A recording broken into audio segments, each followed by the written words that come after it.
leaders from Japan, Europe, and North America. The New York-based policy group was formed in 1973 by Chase Manhattan Bank Chairman David Rockefeller. In addition to Rockefeller, there are many other noted American members. Among them, economist Alan Greenspan, former Defense Secretary Harold Brown. George Bush was once a member, but resigned last year before his unsuccessful presidential campaign. Back then, it wasn't politically wise to be aligned with what his party's right wing considered a shadow world government. The United Nations would take over America. The Trilateral Commission would control the world. Just look at its membership, they say. Current and former members include Presidents Clinton, Bush, and Carter.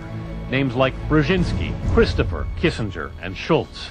And top executives of ITT, Xerox, Exxon, and Nations Bank.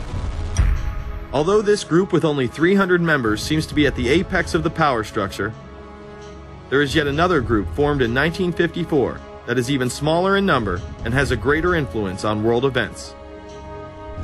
Meet the Bilderberg Group. This elite group meet annually around the globe. There is a core group of members who have attended every year for decades, such as David Rockefeller, Henry Kissinger, and Queen Beatrix of the Netherlands. These members invite others who are politically and socially relevant at the time. Each year, around 140 people are in attendance. Real quick, I asked you this question. In 2004, you attended a meeting in Italy called the Bilderberg Group. I just want to know what you were doing out there, what that was all about. If she lied to me and told me she didn't go, I figured you might tell me the truth. All I did was go. They had a Republican and a Democrat. Republican was... I gave like a 20-minute talk on the presidential election. Did it have anything to do with being John Kerry's running mate? Did you talk about that at all? No, because I wasn't his running mate. Okay. I happened to be in Europe then on my way to Russia. I was invited to go to Bilderberg by Vernon Jordan, a friend of mine and a genuine hero of the civil rights movement. And to the best of my knowledge, NAFTA was not discussed by anybody in my presence.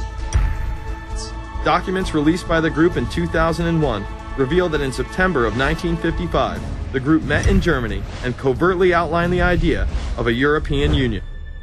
Section E, European Unity, discusses the general support for European integration and unification, and the idea to unify Germany once again with the rest of Europe under a common marketplace. Belgian Viscount and current Bilderberg chairman Etienne Davignon told the EU Observer in 2009 that the next Bilderberg meeting could improve understanding on future action in the same way it helped create the euro in the 1990s. This illustrates the patience, vision, and reach of this organization. It was able to promote and establish both the European Union and the European currency over the course of just under 40 years, incrementally. One of the things that the elitists discussed back at the turn of the century when they were talking about how do you convert the United States into a collectivist system was the fact that you can't do it quickly. You have to let people get used to it incrementally, because any major change would be rejected. The 1957 Conference of Rome, where the Common Market Treaty, providing for free trade in all products, was at last signed.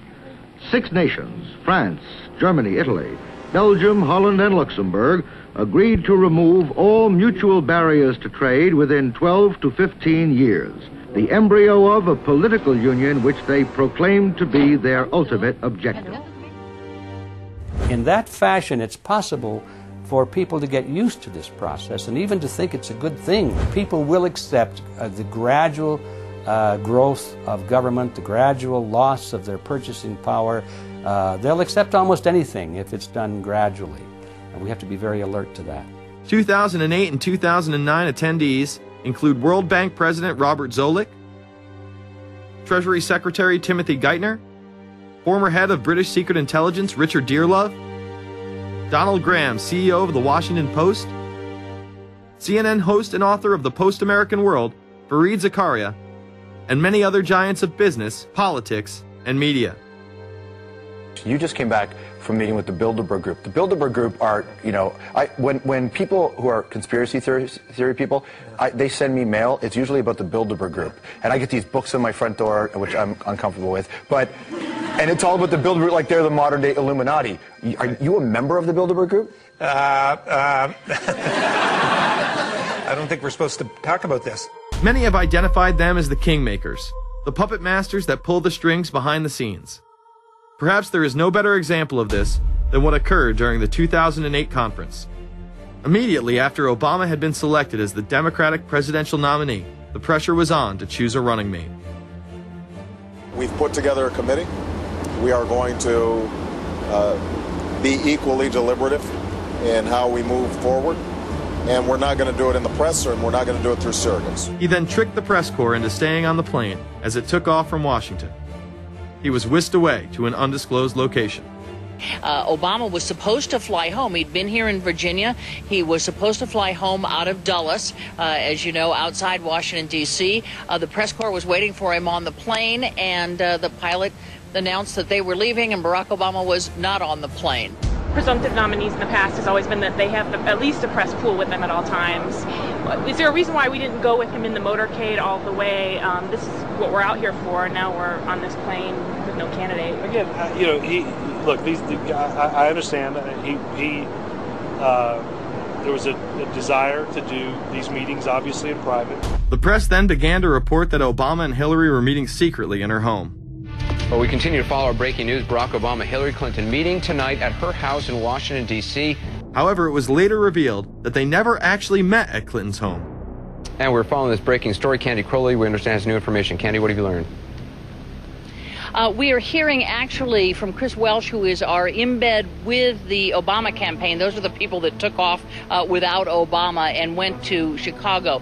The spokesman there is in fact confirming that the meeting did take place. They're talking in past tense now, but saying that the meeting did not take place at the Clintons' house. It took place at this point at some place, I don't know where, some undisclosed place in Washington, D.C., not at Hillary Clinton's house. Remember, Gibbs mentioned that Obama had a desire to have several meetings, not just one. Is there more than one meeting? Is there more than one person with whom you... I'm not going to get into all the details of the meetings. I don't know that I've got a ton more different answers for all of your questions. The truth of the matter is that Bilderberg just happened to be in the neighborhood at the time. They were holding their annual meeting just down the road in Chantilly, Virginia. What are the chances? What's interesting and dangerous about the New World Order is that it's not a natural progressing idea. It's just not civilization naturally evolving and organizing into this system. It's the group of extremely powerful people that are manipulating the system to get it to this status from behind the scenes without anybody's knowledge. You have to ask yourself, if there isn't an agenda going on to keep those organizations quiet and to keep them out of the news, to keep the discussions about them behind closed doors, then why is it that these supposed experts on the left and on the right never talk about them? This has been a condensed history of the globalist organizations and their rise to power. But is there a reason they meet behind closed doors? A shadow world government has been mentioned, but to truly understand what that means, let's go back to this iconic warning from President Dwight D. Eisenhower. Progress toward these noble goals is persistently threatened by the conflict now engulfing the world. It commands our whole attention, absorbs our very beings. We face a hostile ideology, global in scope, atheistic in character, ruthless in purpose, and insidious in method.